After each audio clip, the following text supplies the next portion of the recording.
நீதிக்காக உயிர் தியாகம் செய்த ஒரு பெண் இன்று ஆயிரக்கணக்கான மக்களின் தெய்வமாக வாழ்கிறாள். இது சாதாரண ஆலய வரலாறு அல்ல, இது மாசாணி அம்மனின் அதிசய கதை.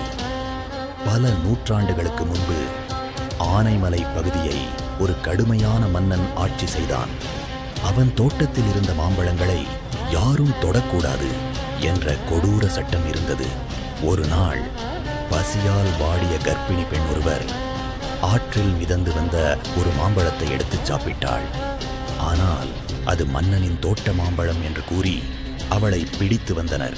தவறு செய்யாத அந்த பெண்ணுக்கு மன்னன் மரண தண்டனை அளித்தான். மக்கள் அனைவரும் பயத்தில் அமைதியாக நின்றனர். இறப்பதற்கு முன் இந்த அநியாயம் அழியும், நான் நீதியின் தெய்வமாக திரும்பி வருவேன் என அந்த பெண் சாபமிட்டாள். அந்த பெண் உயிரிழந்த பிறகு ஆனைமலை பகுதியில் விசித்திர சம்பவங்கள் நடந்தன. மன்னனின் அரண்மனை அழிந்தது. மக்கள் அந்த பெண்ணை தெய்வமாக வழிபடத் தொடங்கினர். மக்கள் அவளை மாசாணி அம்மன் என்று அழைக்கத் தொடங்கினர். இன்று வரை நீதிக்காக மக்கள் அம்மனை நாடி வருகிறார்கள்.